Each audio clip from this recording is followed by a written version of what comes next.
Welcome to the Duchy. It's time for another episode of the Dukes of Dice podcast, a proud member of the Dice Tower Network.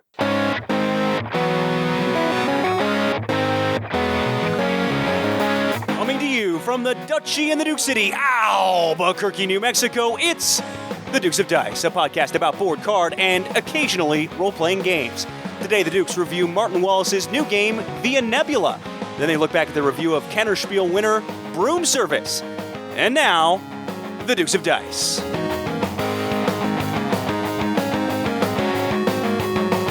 Hey there, everybody. Welcome back to the podcast. This is Sean. And Alex. This is episode 105, Fog of War. Lock?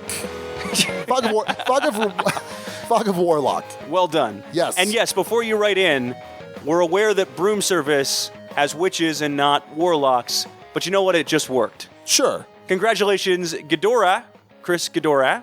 Yeah. That's his first name. Well done. Yes, so Chris was also the one that helped along with the episode catalog and did like 20 plus of them, which is pretty awesome. So congrats, Chris, and then we'll mention some of our runner-up named episode titles. Did that sound weird? That sounded weird. At the end of the show. Let's stop talking about it now. Well, here's why it works, by the way. You have fog in both games. Yeah. And obviously Warlock ties in with the witches. Yeah. Fog of War is a term. Yeah, it worked out. And a game coming out by Jeff Engelstein and Stronghold Games at some point. Friend of the show. In the near future. So, Alex, what's going on in the guild? A lot is going on in the guild. So you had kind of put out the call of, hey, I'd like a goal of the guild should be self-sustaining. And actually, there's a lot of people that listen. They're like, what's the guild? Well, if you go on over to BoardGameGeek.com, it's guild number 2008. So you can either Google guild and Dukes of Dice, or you can go to BoardGameGeek.com/guild/2008 if you want to type all that in. I don't know why you would, but you can do that. And we've got a lot of people over there, close to 500 now, that contribute to episode titles, just post questions and discussion. It's awesome. It's a lot of fun. Yeah. So a couple of things. Sean, you posted a thread asking for a map of where Duchy listeners are. Well, it was Steve O'Rourke's idea. Yes. He messaged me and said, hey, wouldn't this be cool? And I said, that's a great idea. So let's make sure we give Steve, the name father, due credit. No doubt. And at last count, as of the recording of this episode, 9 different countries represented. Cool. And 25 different U.S. states represented. So nice spread of folks. Go out and show us where you're listening from. Yeah. We always like to see that. All right. We also had Todd Kauk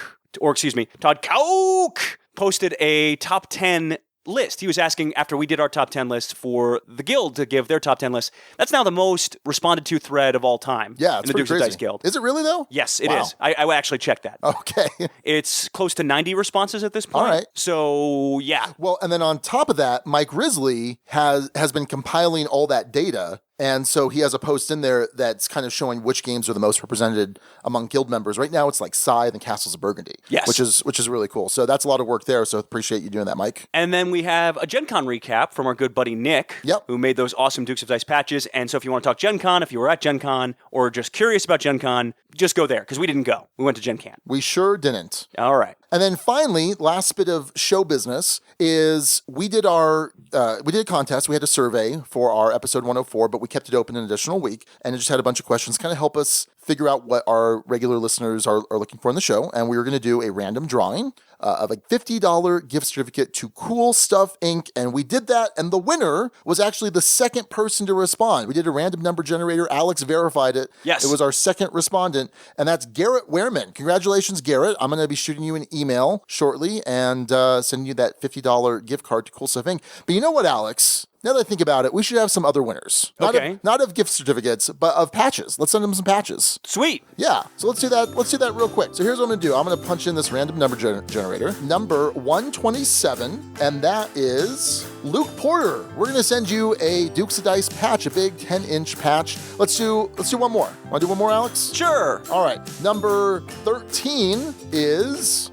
Hey, it's Steve O'Rourke. Oh! All right, Steve. Well, we'll be sending you one of those, too, so look for an email from me. And let's do 3, because 3 sounds about right. Sure. All right. Number 142, which is... Oh, it's Ellie Davis. You rigged this. You totally rigged this. You rigged this whole thing. Verify right here. 142, right? 142. Elias, my buddy. We got to play with him at Dice Tower Con, but I performed his wedding ceremony. We've been like best friends since middle school. How does he already not? No, hang on. You got to redraw this. He should have a patch anyway. We'll send him a patch. All right, so here we go. 144, so just 2 above, and that's going to go to Rob Bug. Sorry, Rob. B-U-G-H. B-U-G. Boo? Sorry, Rob. Yeah, I'm butchering that. All right, so I'm going to send out emails to all of you guys to get your mailing address, and we'll send you some Duke-sized patches. And congratulations to Garrett for winning the big grand prize of a $50 gift certificate to Cool Stuff Thing. And also thanks to Nick for providing those awesome patches. Fantastic. All right, Sean, what have you been playing this week? An oldie but a goodie, Alex. And when I say an oldie, I mean a game from like a year and a half ago.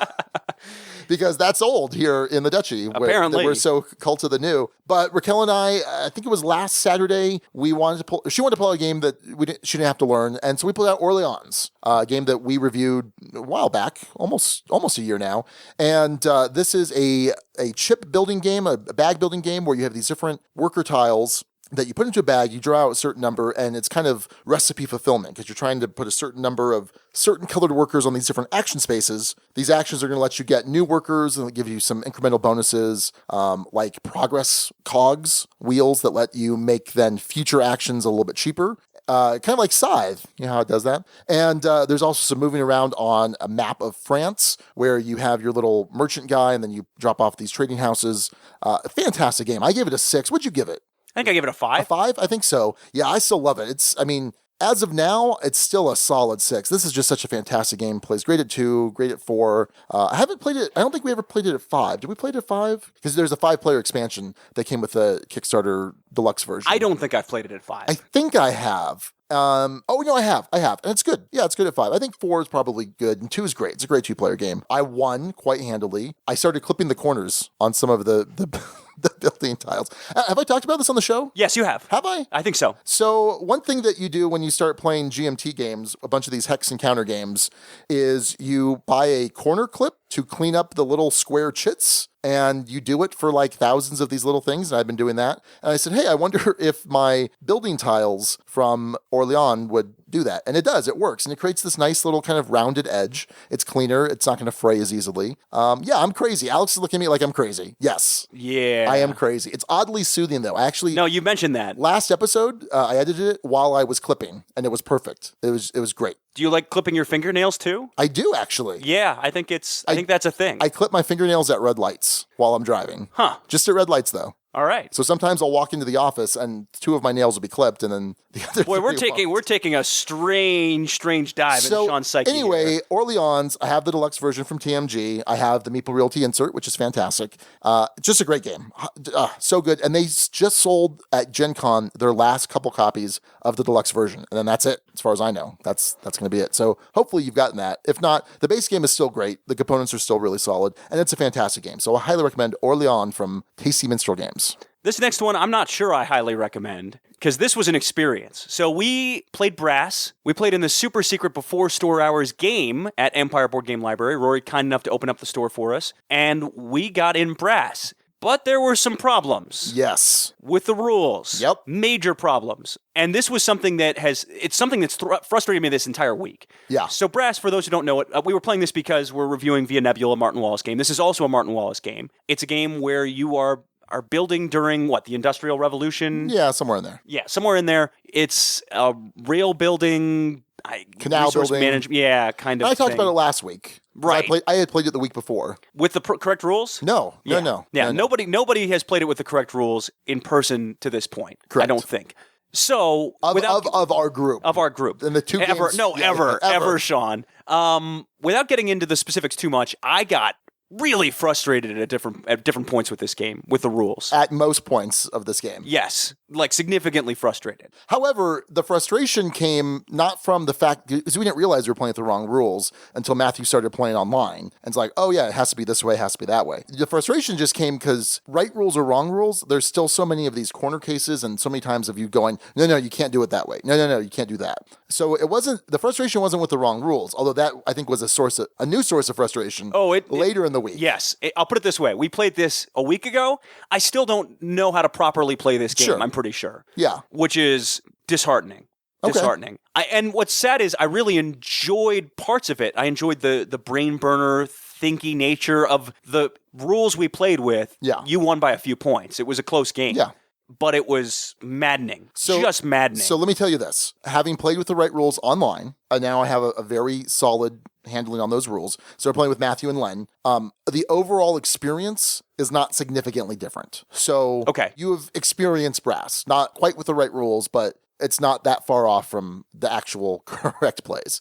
And I think the big problem here are Martin Wallace rulebooks. And he is kind of notorious for writing poor rulebooks. And Brass is no exception here. Is Via Nebula? Tune in later and find out.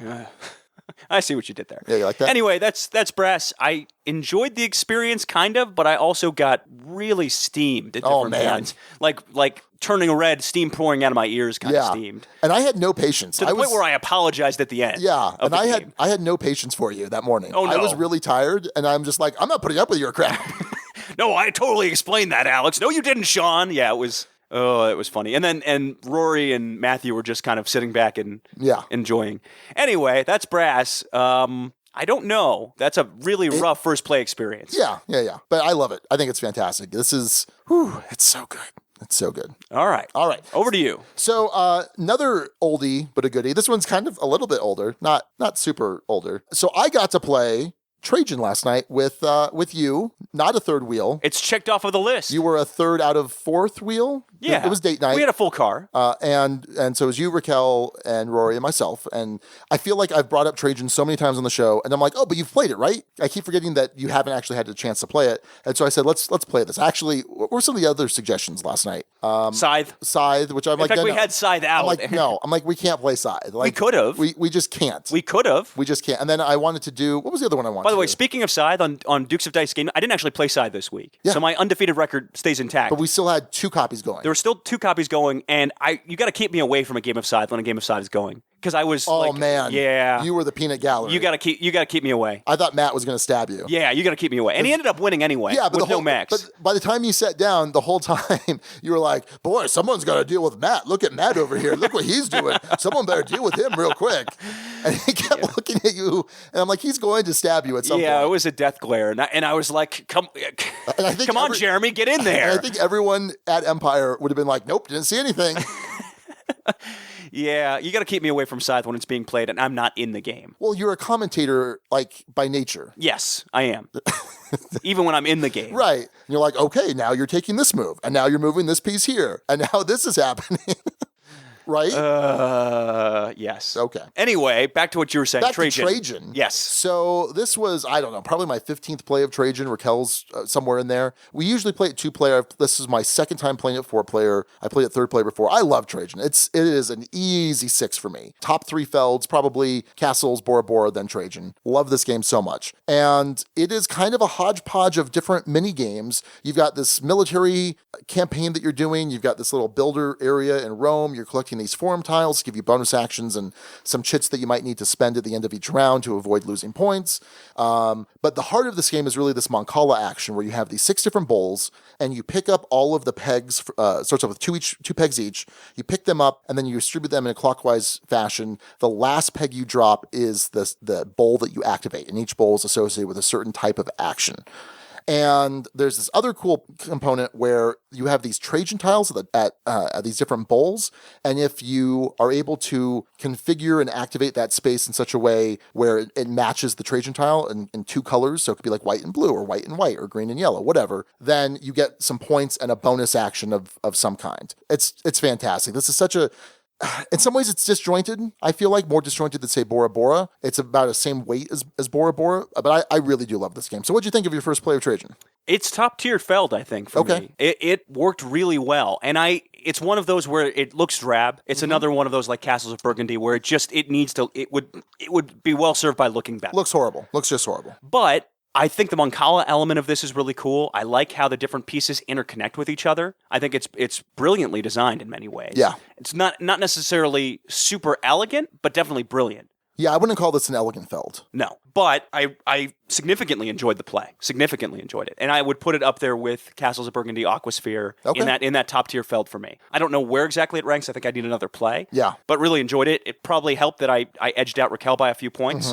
Good game. Really enjoyed it. So we were kind of talking, and a year ago, we think you probably wouldn't have cared for it. No, I think that's probably right. Yeah. So it's just interesting to kind of see that progression there. But yeah, I love Trajan. I was a little sad. I feel like this is all about Meeple Realty, but I have the Meeple Realty insert, and which I've talked about on the show before, but we had to play with Empire's copy. But it's fine. That's cool. Yeah. So anyway, that's Trajan. All right, next one I'm going to talk about is a Namefather suggestion. He had posted his top 10 list and mentioned that he really enjoyed Targi. And that's a fantastic two-player game in his eyes, and invited me to play with him on Board Game Arena. And so we did. We played 4 games on Board Game Arena of Targi, and I got to tell you, Sean, I really like this game. I know you've played this one quite a bit before. Oh yeah, it's fantastic. It's a great two-player game. It has this cool mechanic where you're placing what are they called?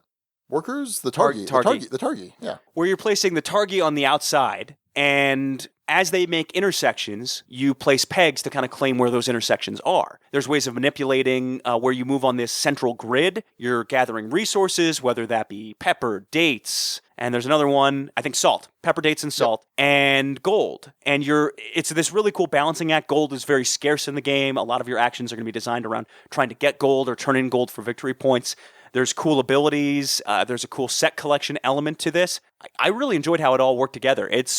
If I were to get it to the table and found someone who would want to play it, could be one of the top two-player games out there, just based off of Board Game Arena experiences. It's fantastic. It's a fantastic game. And you've actually come over to the house while I've been playing it with someone. That's correct. I think Raquel, maybe. Raquel or David. Yeah. And I actually at one point set this up to play it, and then more players showed up, and we didn't actually get into it. So I've come close to playing Targi. I'm glad I finally did on Board Game Arena. Ton of good times. Thanks to Steve for introducing me to that one, because I really enjoyed it. Cool. Well, I'm going to go a little bit off script for my third game here, Alex. And this might help give you a clue what it's about.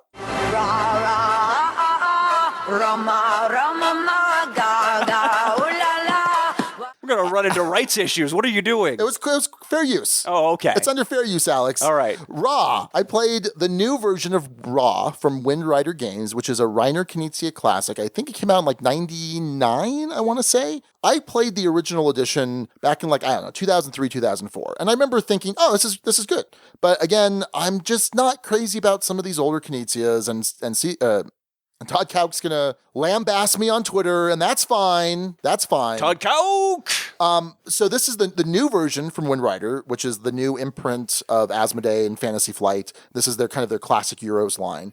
And so they've kind of redone the game. They've changed the tiles a bit. The box art looks really cool. There were kind of these clay style bidding tokens in the original version, and now they're just cardboard components, which is fine. It's fine. And so everything looks pretty good. It's a fine update. The big issue, though, is that the tiles that you're bidding on are kind of hard to distinguish from one another across the table, and you really do care about what other people are auctioning. Okay, so it's an auction game, and you are going around the table pulling tiles from a bag, and you're placing them, and then when it's your turn, you decide to either pull or you invoke Ra, and then you bid on it. And the bidding's really interesting because you have 3 different tokens that are of values, I think 1 to 16. And when you spend one of those, and it's kind of a once around auction type thing, if you win the auction, you spend it and it goes back, and then you get a different tile that you can use next round. If you lose, you just get your tile back. And at its heart, really, it's a set collection game, too. You're collecting different types of sets in different ways. There are some negative points you can get. There are some tiles that come up that might destroy various things if you win them. It's good. It's really good. And I remember liking it back in 2003, but not necessarily being crazy about it. And I feel like it was really innovative at the time. And other people have kind of built on that foundation that Knizia has laid out there. So it was good. It was fine. And this is my... It's your Knizia take. Your Knizia take is, it's good. They're all good games. Yeah. They just don't do it for me. So, but I mean, I highly suggest checking it out. If I were to pick up one of these copies, I'd probably want the original version, because even though the box is a lot nicer and some of the components are nicer, the fact that the tiles are so hard to distinguish, they're just so muted, makes the new version a little rough in my estimation. But it's a very solid game. If you like auction games, if you like games that are simple but deep, and that's certainly Knizia, simple but deep, then you should check it out. So that is a Raw from Wind Rider Games. Excellent. All right, last one I'm going to talk about this week is lesser known. This one was brought to my attention by Lan at Dukes of Dice Game Night. This is Saloon Tycoon, released by Van Ryder Games, designed by Robert Couch. Its listed playing time is... Wait, Robert Couch! No, you can't do that. That's my Anyway. thing. Cut it out. So this is a game where you are trying to build the best saloon, and it's uses a 3D board, kind of, where you're putting these little cubes out. You're going to stack buildings on top. You can build up to 3 stories high. You're trying to get different things in your saloon that might be more attractive. You can get a schoolhouse. You can get a jail. You can get a brothel in there. Requirement for the brothel, by the way, is you have a guest room. Okay. You can build a theater, but you're basically trying to make it more attractive to different citizens, although if you build up too fast, you'll become more attractive to certain outlaws. Uh-oh. So what's interesting about this game is it sort of has a way to prevent runaway leaders where, let's say you're the first player to have 10 gold at any point in the game. Guess what? This outlaw comes to visit you who says you get 1 less income every round until you send the outlaw away. You can take a full turn to send the outlaw to someone else's saloon. There's also, let's say you get 5 building tiles in your saloon. That's going to make your building tiles more expensive. Let's say you get 5 tiles. That's going to have, I can't remember the exact negative impact, but different negative impacts. It's definitely intending to be very thematic. It's intending to feel like, oh, there's a bunch of rough customers in here, and it's gonna be tough to really have a good reputation in this town if that's the case. And you can already hear the accent coming in because, not that that's really Wild West. That was more like 1920s that's radio old-timey, announcer. yeah. I don't know how that came out, but it's definitely good. There are some design elements to it that feel clunky, and Lan and I talked this through. It feels clunky at times. It uses these tycoon cards, and a lot of the game comes down to, can you draw the better saloon tycoon cards? And not to spoil next week, but we just played Castles of Burgundy, where it seemed like the primary action was to just get the ore. The card game. The card game, excuse me, where you're trying to get this ore, and you just care about getting ore and spending ore. That's the game, in large part. This one, to me, felt like get tycoon cards, chain tycoon cards, and other tycoon cards, and hopefully it works out. Had a satisfying win in this, if only because Cameron, who we were playing with, sent me an outlaw that I needed to complete a secret objective. Ah, the Kingmaker. Yeah, not intentionally. No, He I didn't, know. because it was completely accidental. I remember hearing Len saying, Kingmaker, Kingmaker. Yeah. He thought he was giving me a negative 5-pointer, and ultimately he set me up for both of my secret claim cards. I wasn't able to get both, but it was a net gain of 7 points, which I ended up winning by 2. Okay. So there you go. Enjoyable for sure. Worth checking out. For some reason, reminded me of Pay Dirt. Okay. Not because the mechanics are at all similar, but just in that it's thematic, but kind of a little clunky in the design. Okay. If that makes sense. Enjoyable. I enjoyed the play of it. I put it in that 4, maybe down to a 3 range, but somewhere in there. Sure. I'd like to see how it holds up on future play. Do you think I'd like it? I don't know. I think you'd find some of the thematic elements actually pretty engaging, and I think you'd find some of the combos you can do in it pretty engaging. I think you'd probably see what I see with the Tycoon cards being almost too much of a focus in the game. Sure. So, yeah, that's Saloon Tycoon. And that's what we played. Now on to the news.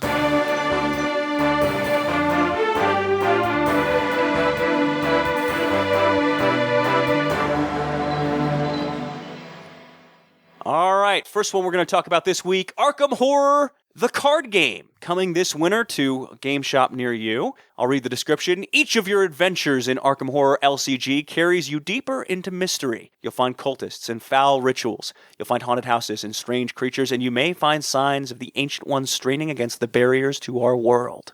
The basic mode of play in Arkham LCG is not the adventure, but the campaign. You might be scarred by your adventures, your sanity may be strained, and you may alter Arkham's landscape, burning buildings to the ground. All your choices and actions have consequences that reach far beyond the immediate resolution of the scenario at hand, and your actions may earn you valuable experience with which you can better prepare yourself for the adventures that still lie before you. Yeah. So it sounds like some legacy campaign elements to it. Yeah, significant campaign play here.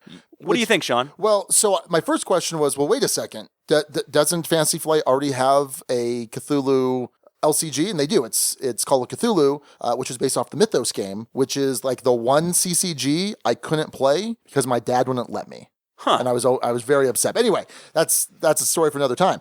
So this is cooperative, whereas Call of Cthulhu is competitive. When else would that story come up? I guess this would be it, right? Yeah. So a story for another time, you mean? This fried chicken sure is good. Oh, that reminds me of Mythos, the CCG that my dad wouldn't let me play. Right. So anyway, So anyway, this is obviously different. This is a cooperative game, and there are some RPG elements. So everyone has their own deck, their own investigator, and you're going to be able to upgrade your deck throughout the course of campaign play.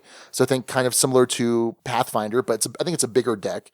The main starter box is coming out, I believe, fourth quarter of 2016, is going to have enough for you to get through the first campaign, which has, I think, 3 scenarios. And of course, it's Fantasy Flight, and it's an LCG, so there's going to be a ton more of these. I'm actually pretty interested. I'm willing to give this a shot, especially, I love that campaign style play. Warhammer, the adventure card game, has a bit of it, but right now it hasn't been. I know there's an expansion coming out, but that's interesting. Lord of the Rings, a game that I've really enjoyed, the Lord of the Rings LCG, has campaign play, but your character doesn't necessarily get better. Your characters, because you have 3 of them in a deck. But no, this sounds really interesting. I'm definitely gonna check this out, and I think you might be interested, right? I would assume at least. Yeah, possibly. Certainly to try it, though. I'd rather get through Pathfinder. Well, sure. So yeah, I don't know.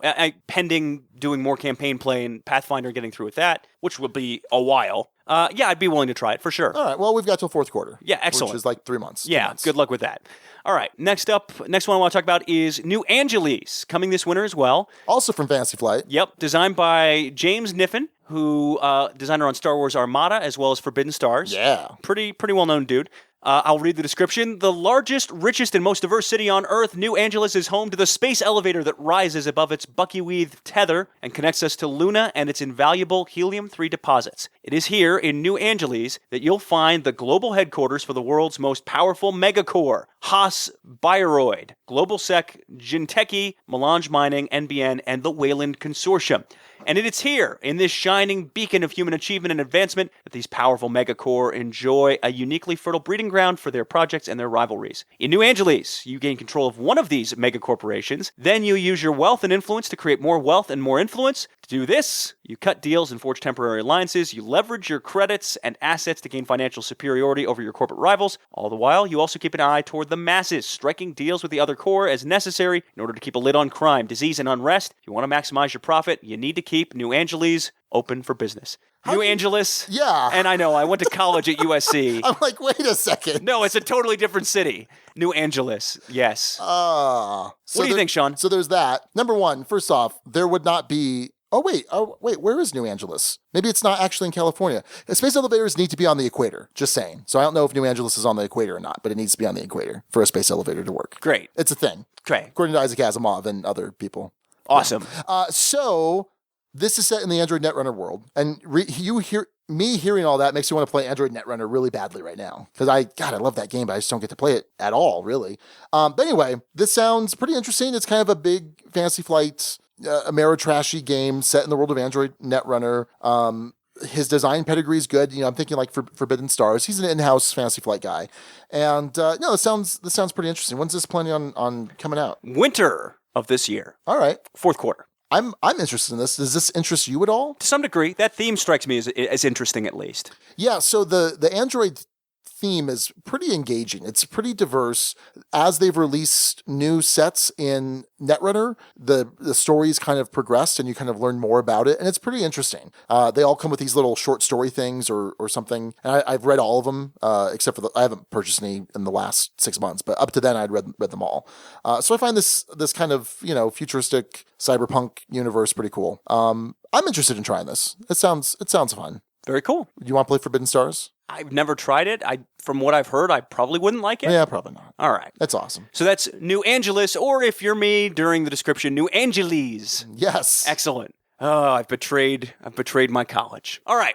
Kickstarter. We're going to bring one back. It's Exquisite Beast this time around. Exquisite Beast is a game of mad scientists, minions, monstrosities, angry peasant mobs, lightning bolts, and wanton property destruction for 2 to 4 players ages 10 and up. In it, each player is a mad scientist sitting pretty in their castle high above the quiet valley town of Peasantville. However, not Peasantville? No. Okay. It might be.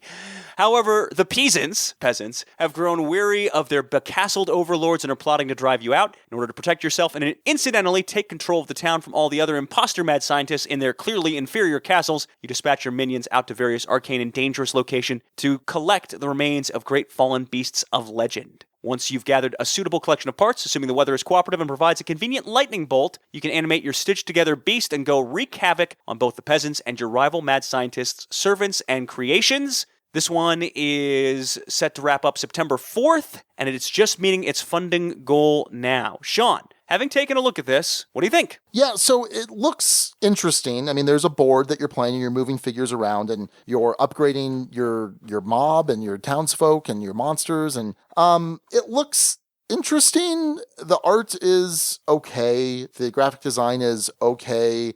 This is coming from Turtle Dreams Games. And it's in euros, so it's basically 45 euros to get it shipped to the US. So that's about $52, $53 somewhere in there.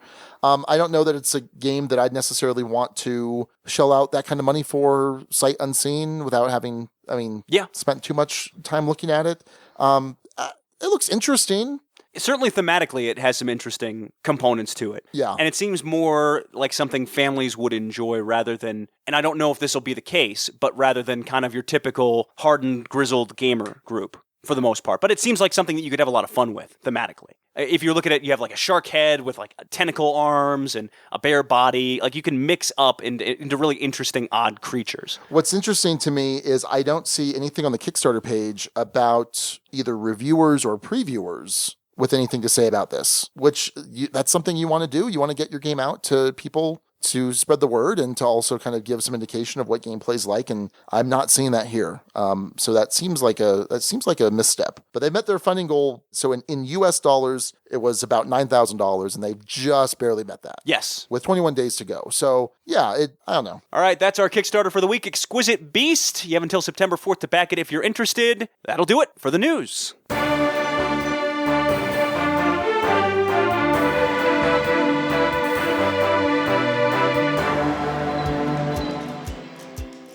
Hey everybody, this is Sean, and I just want to take a quick second to tell you about Meeple Realty's latest insert for Trickerion from Ape Games. Meeple Realty's Trickerion Theater is the official insert for the great game Trickerion, which is about performing tricks, although I prefer the word illusions. It features individual player trays, card trays for all the cards you need during the game and for setup, a unique mechanical resource tray, and a book tray that will hold the player aid and specialist board. You should head on over to meeplerealty.com to look at how amazing this insert is, and in fact, take a look at some of their other great inserts for some of your favorite games. Meeple Realty brings some of their amazing expertise and fine craftsmanship to bring you high-quality, innovative inserts engineered to improve your play experience and speed up setup and breakdown of some of your favorite games. Meeple Realty, think inside the box. This week, we are reviewing our first ever Martin Wallace game, but we're not going into the deep end. We're staying in the shallow end for this one. It's Via Nebula.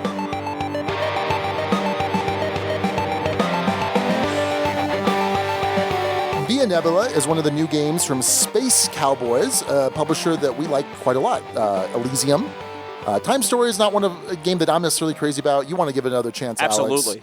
Alex. But anyway, this is a great production from Space Cowboys. And Via Nebula is a family plus, I would say, family weight plus route building game, resource management, where you're building different buildings to score different points. You are kind of working together to clear the mists of this board. You're making a path through the fog, via pathway in Latin, nebula cloud. So yeah, that makes sense. It's kind of a cool sounding name too. Yeah, no Via doubt. Nebula. Expected to be a space game, but it's not. And so what you do is you set out the board, and on the board there it is mostly covered with fog hexes. There are some ruins, which is where you're going to be building your construction sites to eventually build your buildings. And then there are some empty spaces that are meadows, but you're going to fill those up with some random exploitation tokens. Exploitation tokens are going to say that there should be a number of wood, wheat, pigs, stone, or brick on them once they get explored by one of your workers, one of your explorer guys. And what you're going to be doing throughout the game is taking two actions around. You can either place down one of your meadow tiles to clear the fog. You can, as two actions, place it down on a petrified forest fog space. You can also send out one of your available explorers to the different exploitation tokens, which are going to be worth points at the end of the game.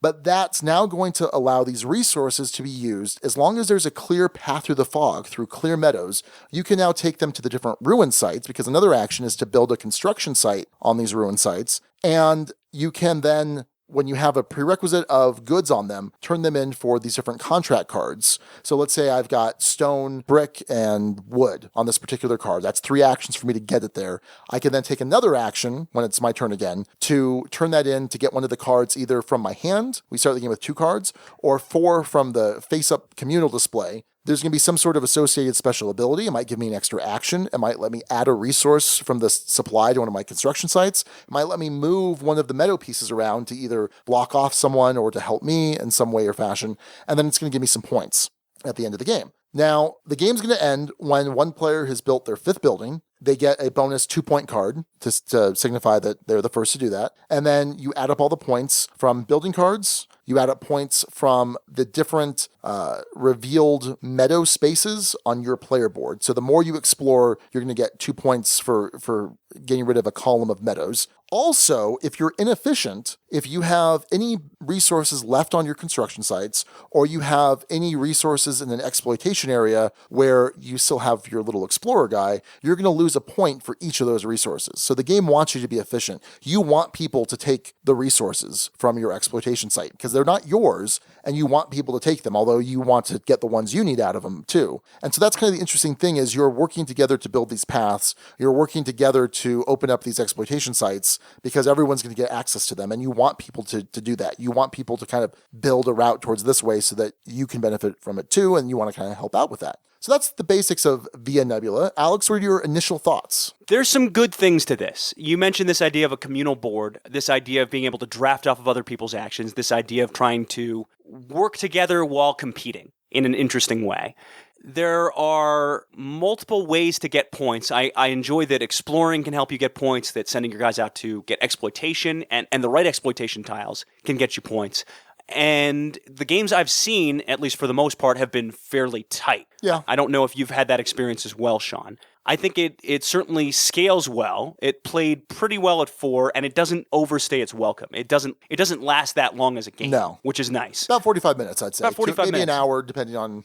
There are definitely some good things going on with this. I think it's interesting how it punishes lack of efficiency in a harsher way than you would expect from this weight of game. So in other words, it punishes you if you have too many resources gathered on a building. It punishes you if you send out someone to exploit stuff and then just kind of had them chill on a bunch of goods. You get negative points for all those goods. It also punishes you if you have stuff on your building site at the end of the game that you couldn't get built. So I think it's interesting that it has that fairly punishing way of scoring where it's knocking you points for being inefficient. Sure. I like how it uses action points as a way of allowing you to do a couple of different things on your turn.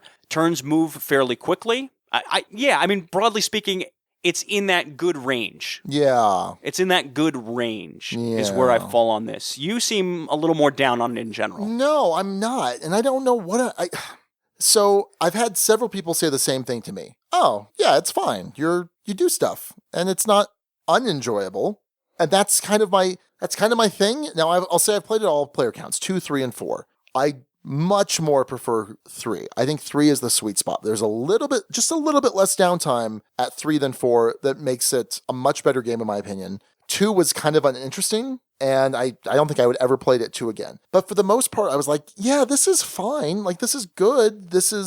There's some interesting decisions to make here. There's some interesting things that happen when someone does something you weren't expecting, and they open up an exploitation for you, or they place a meadow where you weren't expecting them to, and that's cool. And for this weight of game, this kind of family plus, I think of a game like, say, Quadropolis that might fit in that. I played this over Quadropolis. Someone on the guild was talking about how I'm constantly bashing Quadropolis. Yes.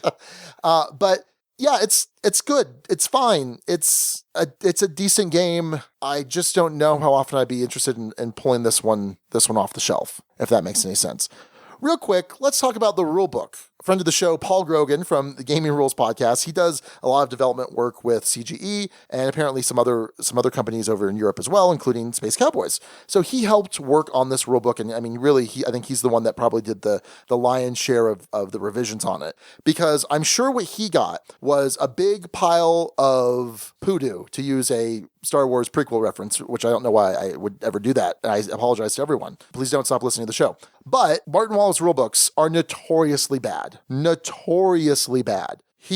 when it was his company with Tree Frog Games, and I think even with Brass with Eagle Griffin, there was zero development done on his rule books, and they are horrible. They are so hard to read, so hard to understand. They are not precise, and for his typical weight of game, that's a big problem. I mean, we've had significant problems with Brass. And that was with people having previously played the game. That was with me having gone back and looked at the rules. So, that all being said, Paul Grogan, excellent work. This rulebook is just fantastic. I have had zero issues with this rulebook. Everything is crystal clear in here. So I taught this game. Oh boy.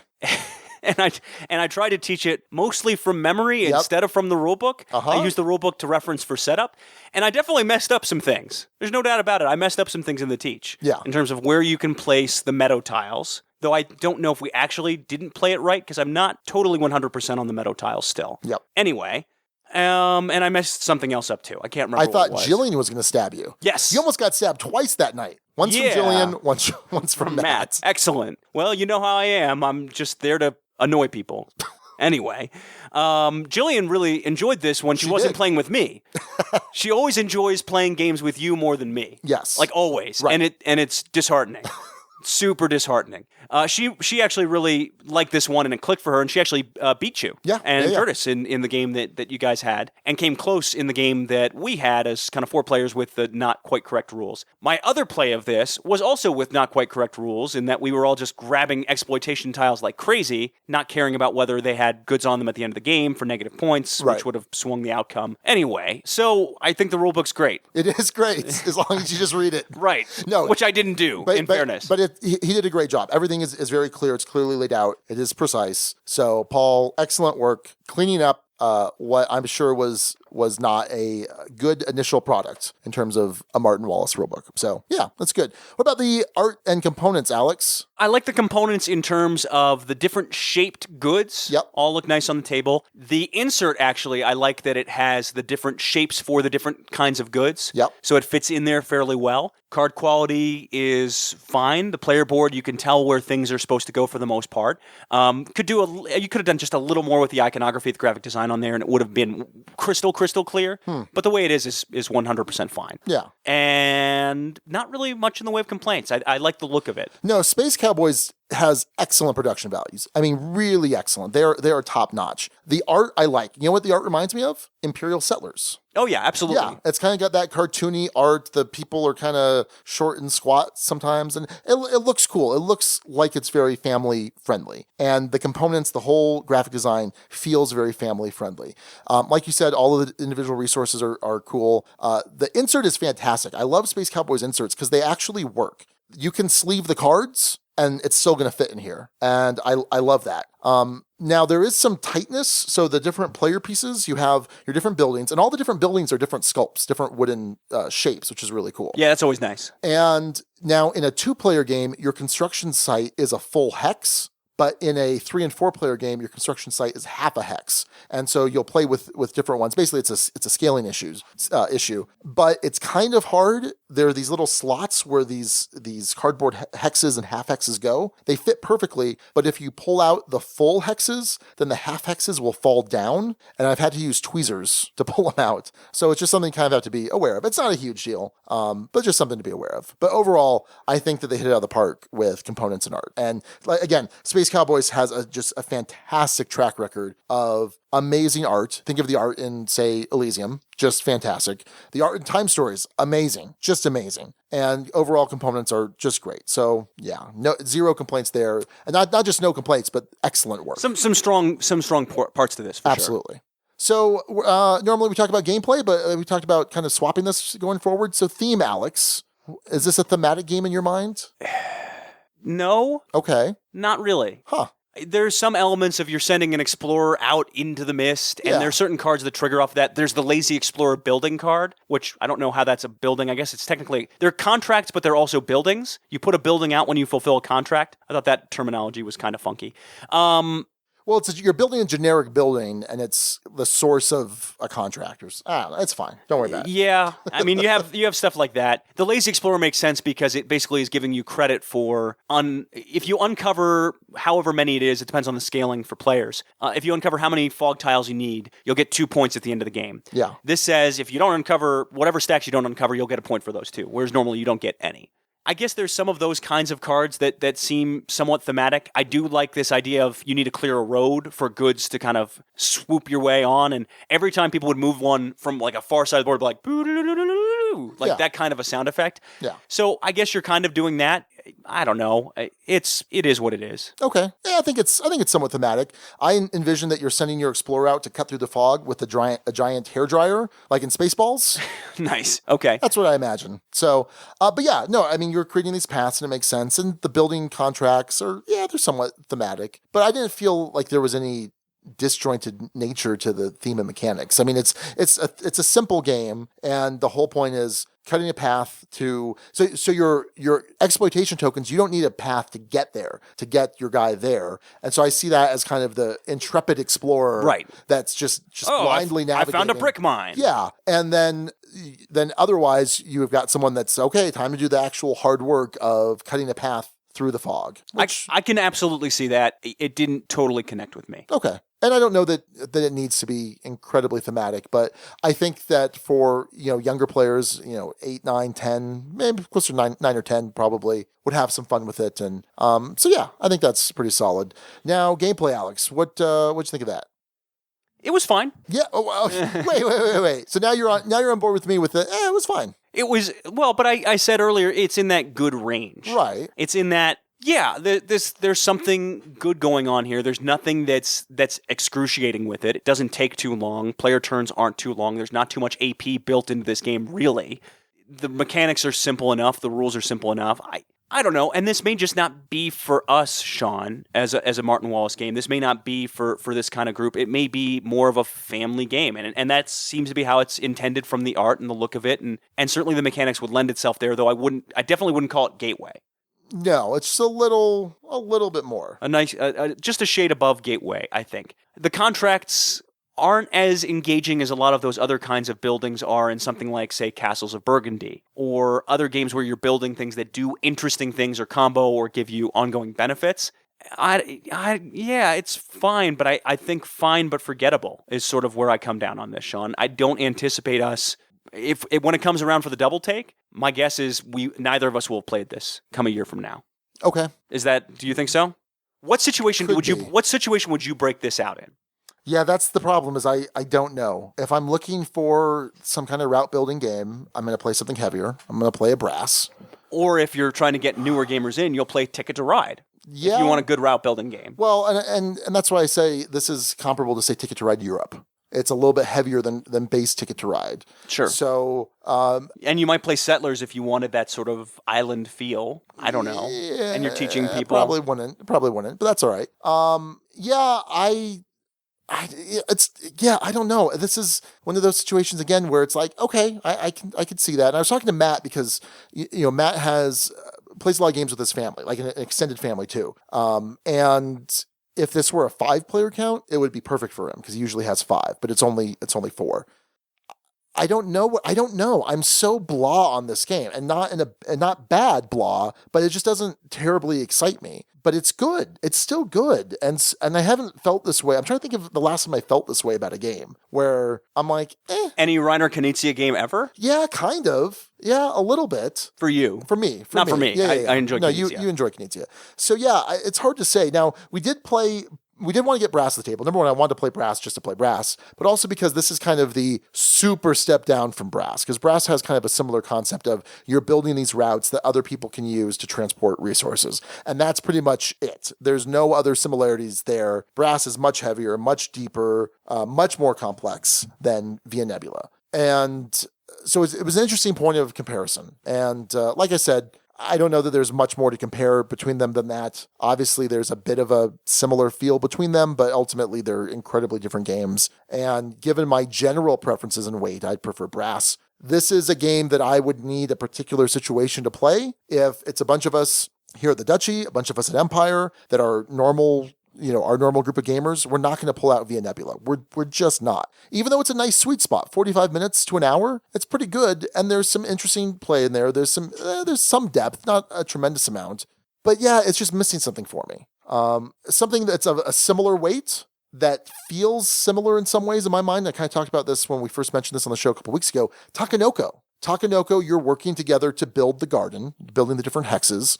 You are trying to play these objective cards from hand, which is kind of like building tiles. You're either growing up the garden or you're creating the garden in a certain pattern, or your panda's eating certain things. And it's a very similar weight. I mean, Takenoko might be is it lighter? I don't know. I don't know if it's lighter. And I'd much rather play Takenoko. I mean, Takenoko is a very solid 5 for me. I love Takenoko. And not just for that weight. I would play Takenoko, well, still probably not with heavier gamers. Probably not with like our normal group of gamers. If there is a non-gamer that comes in, I'd pull that out. I've pulled that out so many times. I've played Takenoko so much. I think it's just fantastic. No, and I agree with you. And I agree with you that there are just other things I'd play over this in most any situation. And I think that speaks not negatively to the design, because I don't think there's anything per se offensive here in the design. It's just, there are just other things I'd rather play. And I totally agree with you on that front. So for weight purposes, Takenoko is weighted at a 1.98, which is essentially light medium. Yeah. Light medium. Via Nebula is weighted at 2.5. So in between light medium and medium. Interesting. Yeah, I can see that, because Takenoko really is more family weight. And this is kind of family plus. Okay. Kind of. Yeah, kind of. I think they should probably be closer on that scale. I don't know how much I ever buy into that scale anyway.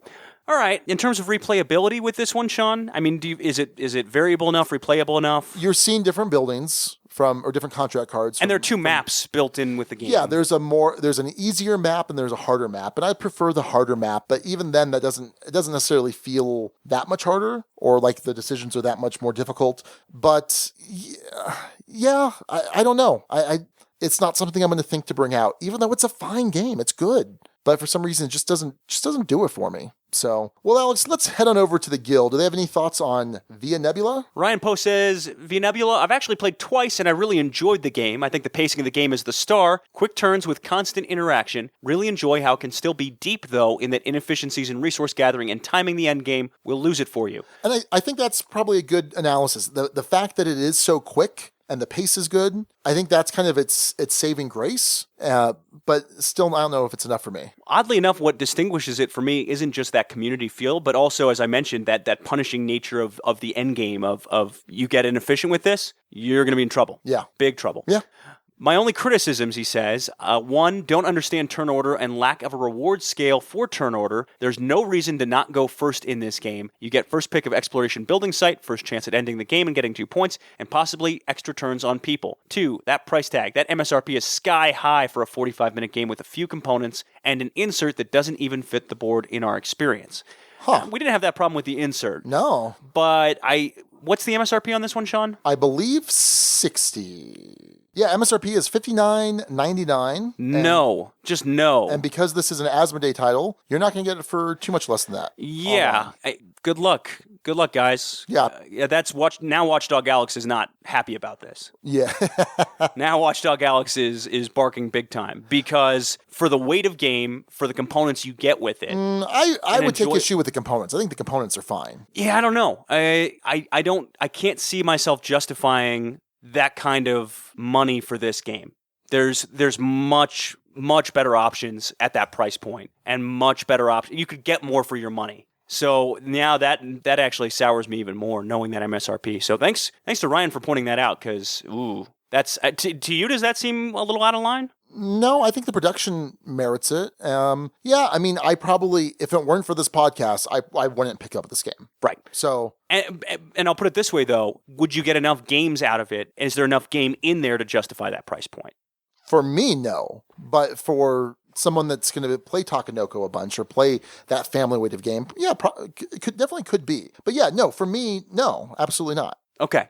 All right. Well, fair enough. I don't have a big issue with that price point. That seems out of line to me, but then again, you don't buy games. I do not, in fact, buy many games. I buy some games. Maybe I'm crazy. I'm sure someone will slam me somewhere, but I agree with Ryan that MSRP does not line up with the amount of game you get in the box, from what I've seen from other games that I have bought.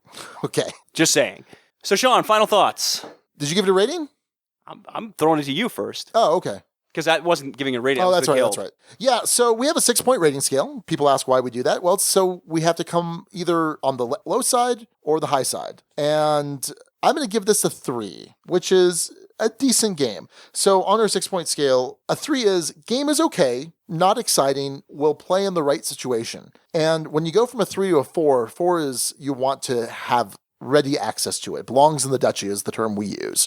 Whether that's I own it, you own it, it's an empire, or maybe someone in our group has it.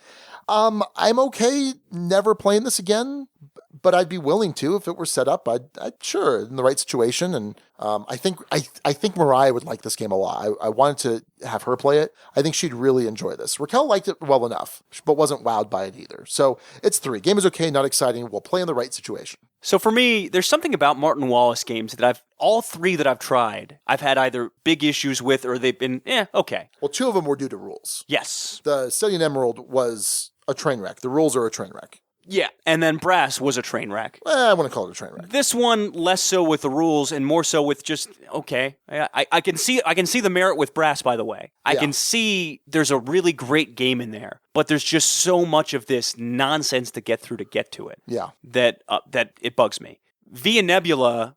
Yeah, I fall the same place you do, Sean. It's a 3. It's okay, not exciting. We'll play in the right situation. I wouldn't necessarily turn it down, but I'm definitely not suggesting it, and I can't think of a situation where I'd break this out. Now, I could see some families possibly enjoying this and having a good amount of fun with it, but I'd maybe wait to pick it up on discount because I think that MSRP is a little steep. Okay. So that's where I fall.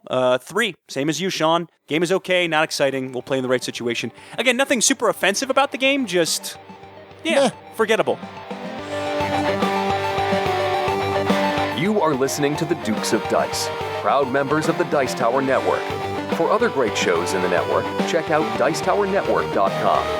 Back to Alex and Sean for this week's Dukes Double Take. All right, this was episode 53, Lonely Witches.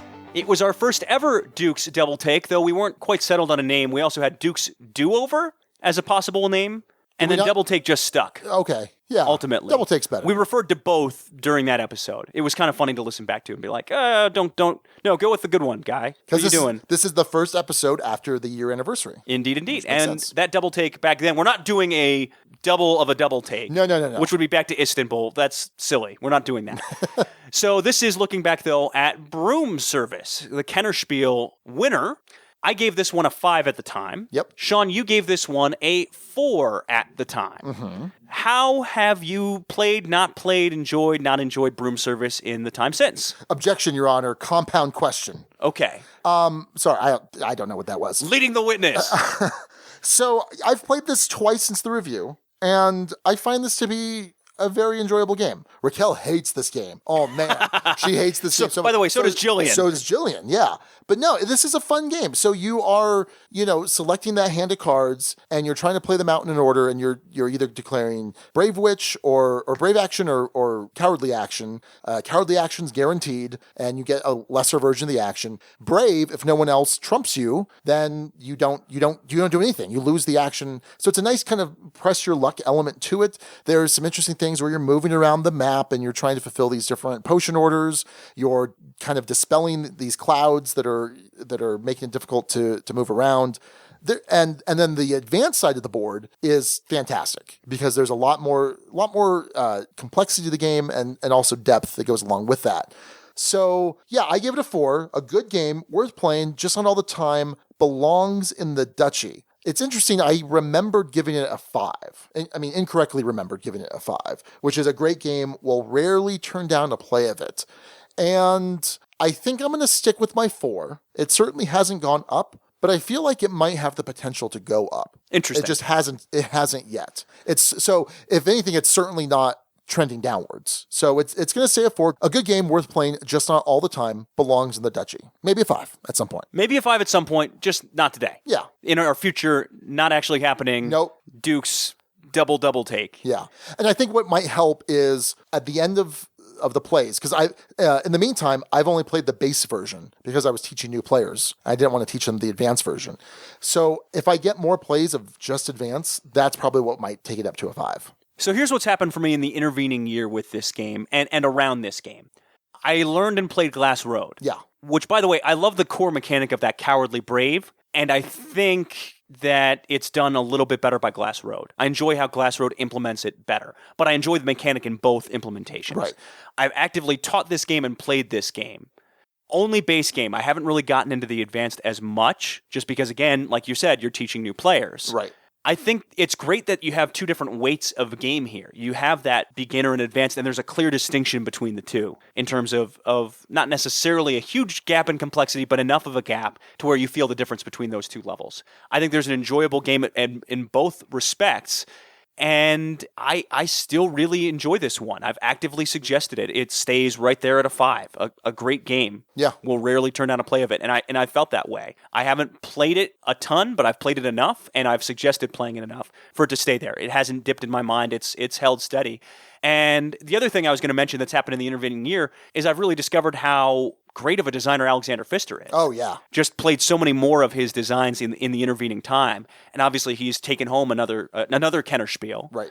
Back to back, because this won the Kenner Spiel. Now, you mentioned Orleans earlier in this episode. How do you rank the three Kenner Spiel noms from that year? I think it was a really good year for the Kenner Spiel. So I go Broom Service at the bottom, then Elysium, then Orleans. And Orleans and Elysium are both 6s in my mind. Yeah. And then... But you still... Orleans just is your sweet spot for some reason. Well...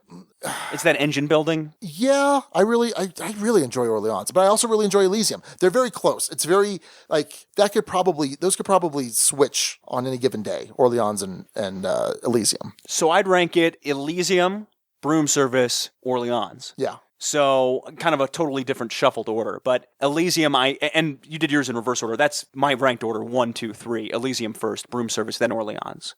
Didn't I do that? I said Orleans 1. Anyway, it's Orleans fine. At the top. Yes, I understood what you meant. I think everyone then else Elysium did too. Yes. at the bottom, Broom Service. Yeah, but I think all three of them are really solid games. Oh, they're fantastic. And that's you couldn't say that about every Kenner Spiel year, I don't think. I don't know about that. You didn't like Time Stories this year. But it's still a really good game. I just don't like it. Okay, okay. Games that are really good games that you also enjoy. Oh, okay, sure, yeah. All right. All three of those fit the bill for me, in any case. Guild had plenty to say about Broom Service, though. Steve O'Rourke, who we've mentioned a bunch this episode. I thought Broom Service looked like a winner for our family. Relatively easy to teach, bright and cheerful, short enough to play quickly.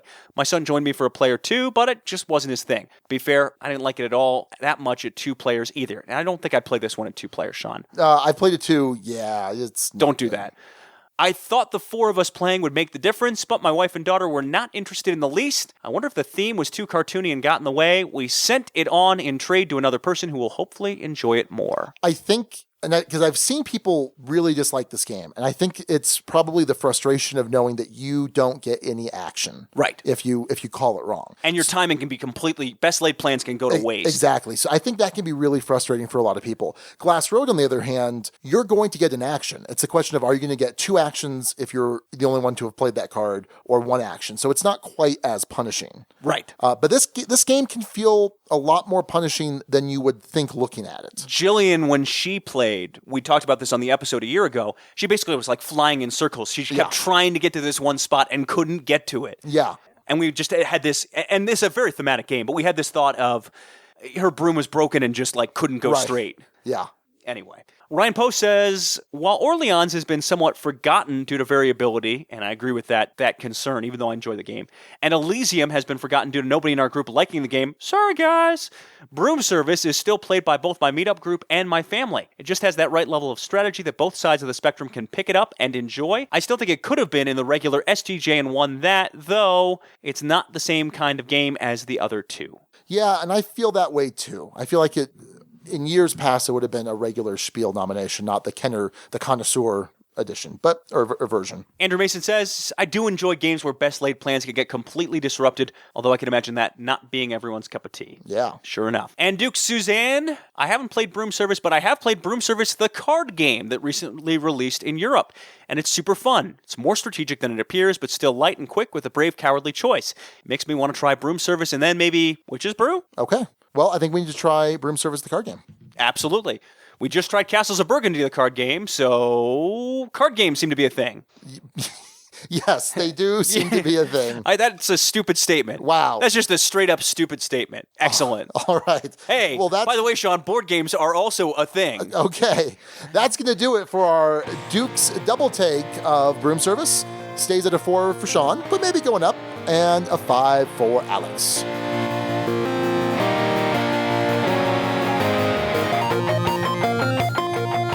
All right, this week in our discussion topic, we're going to talk about nothing. Absolutely nothing. You're so stupid. A fantastic UHF reference. And I by the have way. seen that movie. Okay, good. As you could probably tell by the fact that I jumped in there. Yeah. Anyway. Also, so, I love Weird Al. By the way, first concert ever? Yeah. Weird Al Yankovic concert. All right. First concert for me ever was Teenage Mutant Ninja Turtles. Oh, all right. Yeah, it was really weird. He also has a song about Albuquerque, which is always nice. Yes, indeed. A very long song about Albuquerque. Speaking of very long, we are trying to avoid being very long because when we did our survey a year ago, the sweet spot that people wanted was about hour and 15 minutes. According to this last survey, somewhere between hour and 15 and hour and a half. So 75 and 90 minutes. And I don't know, I've kind of had this feeling that for the most part on our end, the discussion topics have been kind of the weak link of the show. Not necessarily bad, but maybe the weak link. And when also in the survey, that was the one that most skipped. Not most, that was more skipped than any other segment. We're still talking like 5%. Yes. So not most, that would be more than half. And that's not the case. No, I didn't say most people skipped it, but it was the most skipped. As in more people skipped that than any of the other segments. Okay. Which is true. Don't you lawyer me. I'm clarifying. Don't you lawyer me. It was unclear. So I'm just clarifying. So not to say that we're not going to do discussion topics. I'm thinking that at some point we might kind of work them into a top 6. Objection, Your Honor. Calls for speculation. Okay. So there were some people like, well, no, we love the discussion topics. And so they're not gone, but our show lengths have been getting up. They've consistently been hour 40 Too minutes long. Recently. Too long. And so right now we're going to come in under 75 minutes. Yes. But I think this was a shorter review. So, but yeah, let us know. Like if you are completely disheartened that we're cutting out discussion topics, we're not necessarily completely sold on this. But we are looking to kind of listen to our listeners. And again, the vast majority wanted that 75 to 90 minute range. There were some that wanted more, there were some that wanted less, but this is by far the vast majority of what people want. So we're going to try and honor that. And if you have some thoughts, let us know over on the Board Game Geek Guild. Again, guild number 2008. Seems like we're ending early, Alex. Nah, it's fine. Well, so let's talk about some of the runners up for the episode. This is episode 105, which we are calling thanks to Chris. Fog of Warlock, thanks to Chris or Ghidorah over on BGG. What were the 5 runners up, Alex? So the one I want to highlight first, because it was so close. Scott Sexton. Oh, so close. We almost picked The Wicked Witch of the Mist. And what were you calling him before the episode? The Bridesmaid? Well, after that. The Matt Damon. Oh, yeah, he's the Matt Damon of the Dukes of Dice. Similar to, if folks don't know, the Jimmy Kimmel reference where he had joked for a long while. Oh, sorry, we didn't have time for Matt Damon. We'll get to you next week or next show or whatever else. Yeah. And so Scott, I do feel bad. Like you're right there. But I was advocating for that one. Yeah, Sean was ready to choose it, but also not. No, I was, but no, this is all on Sean you. said, "No attorneys before me. There shall be no attorneys before me on the Dukes of Dice." This is all Alex. This was professional rivalry. It's all Sean. Don't listen to him. Sure. All right, Blaine Miley with Bringing Hexy Back. Nice. Like there are a lot of Hex references on the guild. My runner-up personally was Chris Schreiber's Mist Opportunities, MIST Opportunities. I thought it made sense because you have opportunities in the Mist in Via Nebula as well as in Broom Service. And, so wait. And this game was a big Mist opportunity. So board games have opportunities to do things in them. Yes. What you're saying. Yes, they do. Look, it worked for me. It was a good name. He also had Fed Hex, which we both enjoyed as well, and made sense with the delivery elements in both of the games we talked about. And Hex, it makes sense because hexes in terms of the shape of the board, and then also Witch hexes. Ooh. That's the sound witches make? Is that what we're going with? That's much better. Just in time for Halloween, except a couple months early. All right, Mike White came in with Cloud Coven, like that one, and the Name Father. Steve O'Rourke with Cloudy with a chance of pickup and deliver. Now, I should say, we did notice all of the Kiki's delivery service references on there. Ghidorah had the first one, I think, with pickup and delivery service. Yeah, okay. I know there's a lot of anime fans. No, I know. And by the way, I love Miyazaki. That's one of the Miyazakis I have not seen, is Kiki's Pickup. I have not seen that either. It's not Kiki's Pickup and Delivery Service. It's Kiki's Delivery Service. Okay. I haven't seen that one. I love Spirited Away. Yeah, Spirited Away is Howl's Moving excellent. Castle. Howl's, yep. Porco Rosso. I've not seen that. It's good. It's about a fighter pilot who's a pig. Okay, that makes sense. Yeah. Wait, no, it doesn't. But anyway. Anyway, so yeah, I saw all the Miyazaki references, and while I enjoy Miyazaki, we just didn't go that way. Anyway. All right, well, I think that's going to do it then for episode 105, Fog of Warlock. Yes. I don't know why I said it so dramatically sounding. Because you like voices. I do.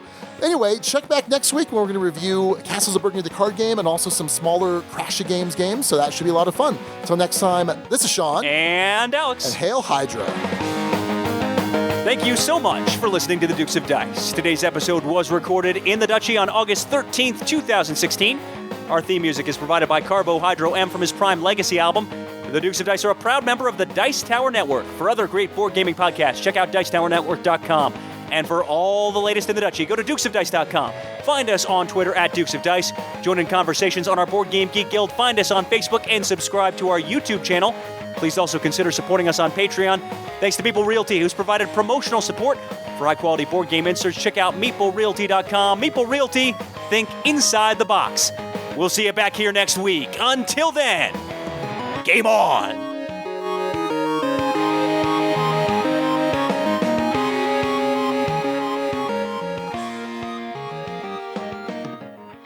You know what else is a thing, Sean? Oxygen's a thing. Yes, sure is. So is breathing and eating. Those are all things. Yeah. Those are new trends. I saw someone online critiquing Scythe as all you're doing is just pushing a bunch of pieces around. Isn't that literally every game? Well, not literally. I mean, there's some that are card games. Well, okay, but board games. I mean, I guess you could put the card down, and that's some kind of a push in theory. Isn't that what you're doing in a board game with components? In quite a few board games, you're pushing pieces around. Well, you might be lifting. Okay, yeah, you're not actually Like have like pushing. a shuffleboard paddle, and yeah. I think the point here is clear. Is it? I think you're obfuscating the point. Stop obfuscating. Is that an objection that you can raise? Objection! Obfuscating the point. No, and it's obfuscate. Obfuscate. Now I know how to say it. Obfuscating is how I say it. Obfuscating? No, obfuscating. Isn't? All right, let's. That's how it's spelled. Yeah, well, Santa Fe County Spelling Bee champ back a long time ago. Obfuscating. Obfuscating. All right, let's see here. Obfuscate. What? That's not how you say that. That can't be right. That can't be right. All right, no, Google, go home. You're drunk. Obfuscate. That's weigh in on the Board Game Geek Guild. If you think Obfuscate. No, that's not it. Weigh in on our guild with how you think obfuscate should be pronounced. Okay, hold on. Obfuscate or obfuscate. Obfuscate or Yeah, that's close to mine. obfuscate. Obfuscate. Obfuscate. Yeah. Oh man. Take that, Sean. I guess I'm always wrong.